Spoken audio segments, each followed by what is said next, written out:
Chapter 6. The Walls Remember. From Zara's perspective, the walls were listening. I could feel it like the house was holding its breath. Maya hadn't spoken since we found the photo. She just stared at it, her fingers tracing the names: Martha, Edith, Thomas. What happened to them? I asked, my voice barely above a whisper. They disappeared, Liam said, his voice flat. My grandma used to talk about them. The Ashcroft kids. They vanished one night. Everyone thought they ran away, but she said the house took them. The words sat heavy between us. Noah was pacing now, his phone useless, no signal, no light. There has to be a way out. Windows, attic, anything. There aren't any windows, I said. We all turned toward the wall. He was right. Where there had been a window just minutes ago, there was now only wallpaper. Faded flowers curling inward like they were wilting. I stood, walking slowly along the wall. My hand brushed something cold. A doorknob. I found something, I whispered. The others came close. It was a narrow wooden door, almost hidden in the corner, like the house didn't want us to see it. There was no frame, no hinges. Just the knob, old and iron, warm beneath my fingers. I turned it. It opened with a creak that hurt my ears. Beyond it, a hallway of mirrors. Dozens of them. Tall, old, all different shapes standing like silent watchers. Some fogged, some broken. But each one shimmered faintly, like they were alive. We stepped inside. In each mirror, something different looked back. Not just reflections. Memories. One showed Liam as a child, standing by a hospital bed, crying. Another showed Maya, alone in a school hallway, bruises on her arm. One mirror showed me.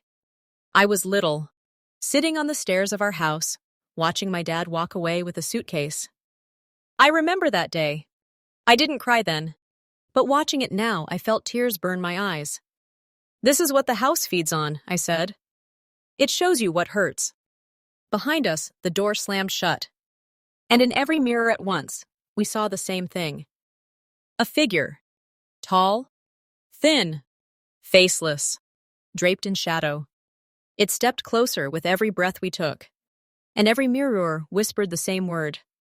Stay! Chapter 7. The Mirror Maze. From Zara's perspective, the hallway twisted behind us. No door.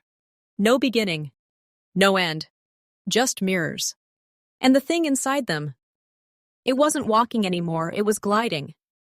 Moving like smoke with bones.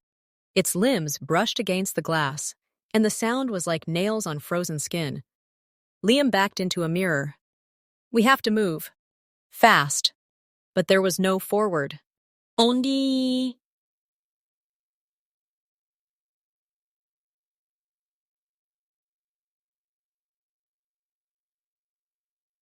Revision.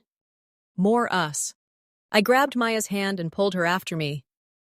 Noah followed, his breath ragged. The light from his phone flickered wildly, casting shadows that didn't belong to any of us. And then the mirrors began to change. They no longer showed memories. They showed possibilities. In one, I saw myself, older, colder, with white eyes just like the burned children. I was standing in the Ashcroft house, smiling like I belonged there. In another, I wasn't there at all. Just an empty hallway. A whisper on loop. Gone. Gone. Gone. Maya screamed. We turned, her reflection was gone. The mirror in front of her showed only a black void. No, she whispered. It is pulling me in. I reached for her, but her arm passed through the glass. The surface rippled like water. I didn't think. I just dove in after her. The cold hit me like a scream. I couldn't breathe, couldn't see. Just swirling dark and distant whispers. Then light. I landed hard, coughing, on a dusty floor. Maya was beside me, shaking, eyes wide. We were in a room again. But not the one we left. The mirrors were gone. So were Liam and Noah. Instead, there was a fireplace. Cold. Blackened. And above it a painting. Of the Ashcroft children. Only now, there were 5 of them. The 5th looked just like me. Maya saw it too. Zara, she whispered. It is trying to make you one of them. And deep in the walls, the house groaned like it was waking up. Chapter 8. Taken. From Zara's perspective, somewhere in the house a child laughed. Not a happy laugh, a broken, hollow sound. Maya and I stood frozen, staring at the painting above the fireplace. The fifth child, she didn't just look like me. She was me. Same eyes. Same scar above the brow. Same necklace I was wearing right now. I touched it, the chain felt colder. They are trying to replace someone, I whispered. Or trap us. One by one. Where is Noah? Maya asked. Her voice trembled. I don't know. Or Liam. I turned slowly. But I think the house is splitting us up on purpose. Maya stepped closer to the fireplace. There was a scorched journal on the mantel, half-burned and brittle. She flipped it open gently. Pages filled with a child's handwriting. Jagged. Desperate. They watch us in the mirrors. Mama says, don't look too long, or they will take your face. Thomas disappeared yesterday. Edith says he lives in the walls now. The final page was smeared in something dark. One word was scratched again and again. Stay. We can't, I muttered. We have to find the others. And we have to leave.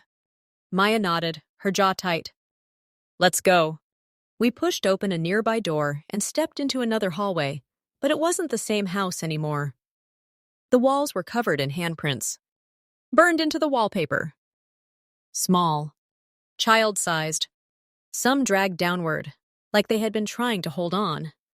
Flickering lights revealed writing scrawled across the ceiling. Every house needs a heart. Suddenly, I felt a pulse. Not mine. The house's. It was alive. And it was getting stronger. Then we heard it, Noah's scream. Far away, but sharp. Real. We ran. Every hallway twisted. Doors moved. Time bent. But we followed the sound until we found him. Noah was on the floor, blood on his forehead, surrounded by shattered glass. The mirror hallway had spit him out, barely conscious. We are here, I said, dropping beside him. You are okay. No, he rasped. It showed me what happens if we don't leave. If we become them. His eyes met mine. It wants you, Zara. I knew he was right. And somewhere in the dark, I felt Liam calling. Not with words, but with silence. Chapter 9. The Heart of the House. From Zara's perspective, we carried Noah through the twisting corridors. His breath was shallow, but steady. Whatever the mirrors had done to him, they hadn't taken him. Not completely. Not yet. But Liam was still missing. I think he is close, I whispered. I didn't know how I knew. I just felt him, like a string tugging at my chest. Maya nodded. Then we follow that. The house didn't fight us this time. It led us. The halls grew older, darker. Paint peeled like old skin. The wood under our feet creaked with every step, like we were walking on bones. Then we saw the door. Black. Wooden. Heart-shaped carving in the center, cracked straight down the middle. Without speaking, we pushed it open. Inside a round room. Stone walls. No windows. In the center, a wooden cradle. And Liam. He was standing beside it, pale, shaking. Zara, he whispered. It showed me my sister. I heard her voice. But it wasn't her.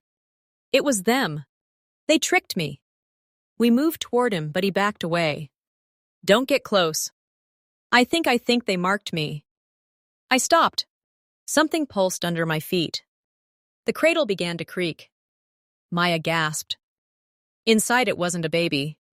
It was a mass of mirrors, broken shards fused together, forming something like a heart. Beating. With every thud, whispers echoed across the room.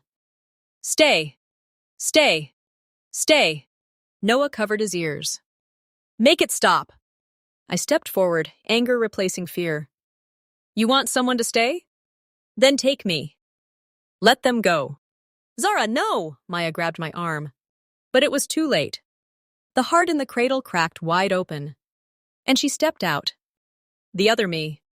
Same face, same clothes, but her eyes were pure white. She smiled. You were always meant to stay, she whispered. You belong here. I looked into her face, into my face, and I finally understood. The house didn't just want souls. It wanted replacements. It needed mirrors to survive. I took one step toward her and reached out, but not to take her hand to grab the shard in her chest. With a scream, I yanked it free. The mirror heart shattered. The room exploded with wind and shadow. The cradle crumbled. The whispers turned to screams. And the house began to collapse. Chapter 10, Let Me Out. From Zara's perspective, the house was falling apart. Not like a normal building, not bricks and boards, but memory, time, and space. It tore in silence. Walls peeled like paper. Doors folded into themselves. Mirrors screamed as they shattered one by one. We ran. Maya had Noah's arm over her shoulder. Liam was beside me, limping but alive. The hallway twisted again, but this time I saw through it. The illusions, the loops, the traps. It was all her. The girl who wore my face. The house's reflection of me. But she was gone now. Fading. Cracked from within. We found the front door. The real one. It was back where it used to be, no longer a wall, but splintered wood hanging on rusted hinges. Sunlight poured through the cracks. Go, I shouted. Maya didn't wait. She pulled Noah through. Then Liam. I turned to follow, but I stopped. A whisper behind me. You broke the mirror. But the house remembers. I turned. The painting above the fireplace still hanging.